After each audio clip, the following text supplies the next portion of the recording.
Putin's cloaked warning to Zelensky, as a signal to the West that he was not bluffing when he said he would be ready to use nuclear weapons to defend Russia. Russian President Vladimir Putin, on Wednesday, ordered Russia's first mobilization since World War II and approved a plan to seize large swaths of Ukraine. He also backed a proposal to invade Crimea. Putin approved a plan to seize a portion of Ukraine the size of Hungary and called up 300,000 reservists in the largest escalation of the Ukraine war since Moscow's invasion on February 24. He also directly raised the specter of a nuclear conflict, which was the most significant development in the conflict since Moscow's invasion. This is not a bluff. If there is a threat to the territorial integrity of our country, we will without a doubt use all available means to protect Russia and our people, Vladimir Putin declared in a televised address to the nation of Russia. Putin accused the United States, the European Union, and Britain of encouraging Ukraine to push military operations into Russia itself. He cited the expansion of NATO towards Russia's borders as evidence that the West was planning to destroy his country. Putin also accused the West of engaging in nuclear blackmail by allegedly discussing the potential use of nuclear weapons against Moscow. In addition, Putin accused the West of plotting to destroy his country. According to Putin's statements, the West has crossed every line in its aggressive policy against Russia. Do not take this as a bluff. Those who attempt to use nuclear weapons as a threat against us should be aware that the weather can be turned so that it points in their direction. The talk, which came after a significant Russian defeat on the battlefield in northeastern Ukraine, fueled uncertainty about the course of the war, as well as the future of the 69-year-old Kremlin boss himself. It also revealed that Putin was doubling down on what he calls his special military operation in Ukraine. In effect, Putin is wagering that the West will back down on its support for Ukraine if he raises the possibility of a confrontation between the military alliance led by the United States, NATO, and Russia. Such a clash would be a step toward World War III. However, the West has not shown any signs of doing so up until this point. Putin's war in Ukraine has resulted in the deaths of tens of thousands of people, caused the biggest conflict with the West since the Cuban Missile Crisis of 1962, which was a time when many people believed that nuclear war was close, and unleashed a wave of inflation throughout the global economy. Mobilisation. Putin argued that Russian soldiers were essentially facing the full power of the collective West, which has been supporting Kyiv's forces with advanced weapons, training, and intelligence. Putin issued a decree that partially mobilized Russia's reserves, and he argued that this was necessary since the collective West was supplying Kyiv's forces with these things. Shortly after Putin's speech, Defense Minister Sergei Shoigu stated that Russia would draft approximately 300,000 additional soldiers out of the approximately 25 million potential fighters that are available to Moscow. The mobilization will start right away and will be the first of its kind since the Soviet Union fought Nazi Germany during World War II. A move of this nature would be dangerous for Putin, who has, up to this point, endeavored to maintain some semblance of peace in the nation's capital and other big cities, where public support for the war is weaker than it is in the countryside. Since Boris Yeltsin presented Vladimir Putin with the nuclear briefcase on the final day of the year 1999, Putin's top priority has been to regain at least some of the great power status that Moscow had previous to the dissolution of the Soviet Union in 1991. This goal has been his primary focus ever since. Putin has lashed out against the United States on multiple occasions for being the driving force behind the eastward expansion of NATO, particularly its courtship of ex-Soviet republics such as Ukraine and Georgia, which Russia considers to be part of its sphere of influence even though both nations reject this notion.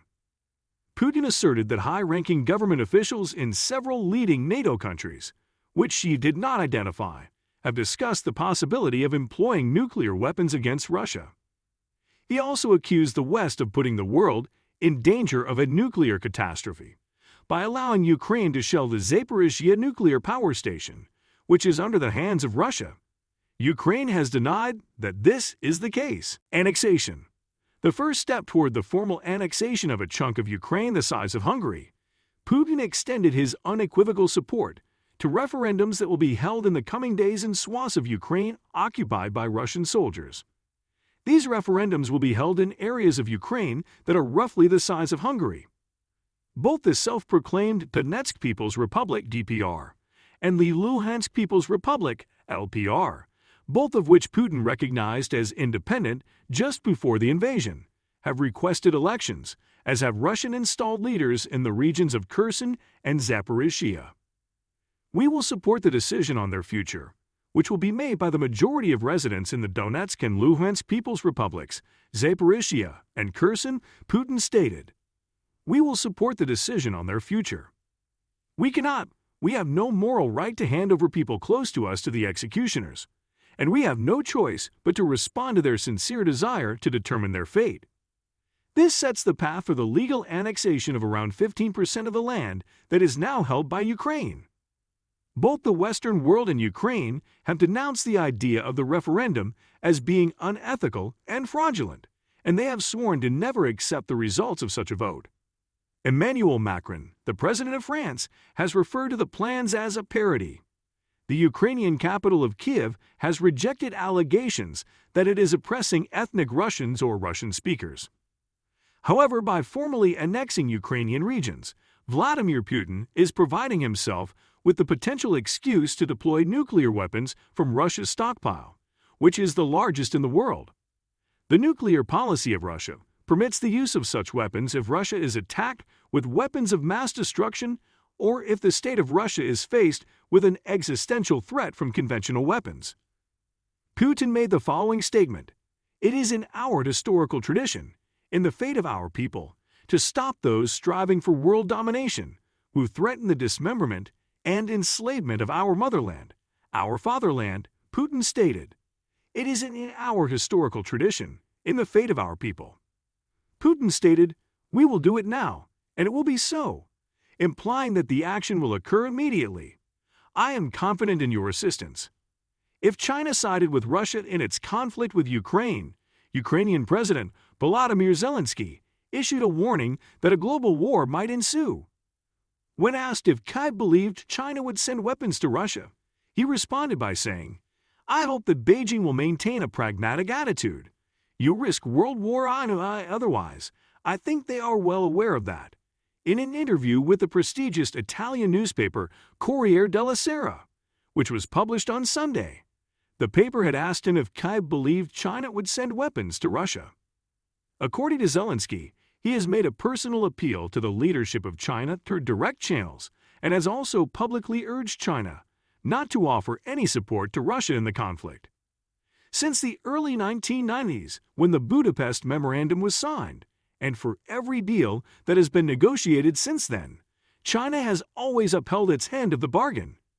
According to what Zelensky told the newspaper, "I hope that the international community will come together to support my 10-point peace plan, which includes American, Chinese, and major power guarantees to defend world security." According to the president of Ukraine, relations between his country and China have never been anything less than very good. It has been many years since we have had such robust commercial links, and it is in the best interest of all parties involved that they remain the same. The global challenge, he went on to say, is to eliminate any possibility of a nuclear war breaking out.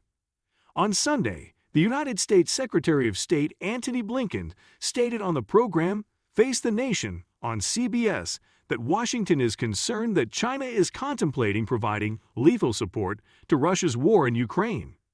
Blinken made this statement in response to a question about whether or not China is planning to do so. Do you like it?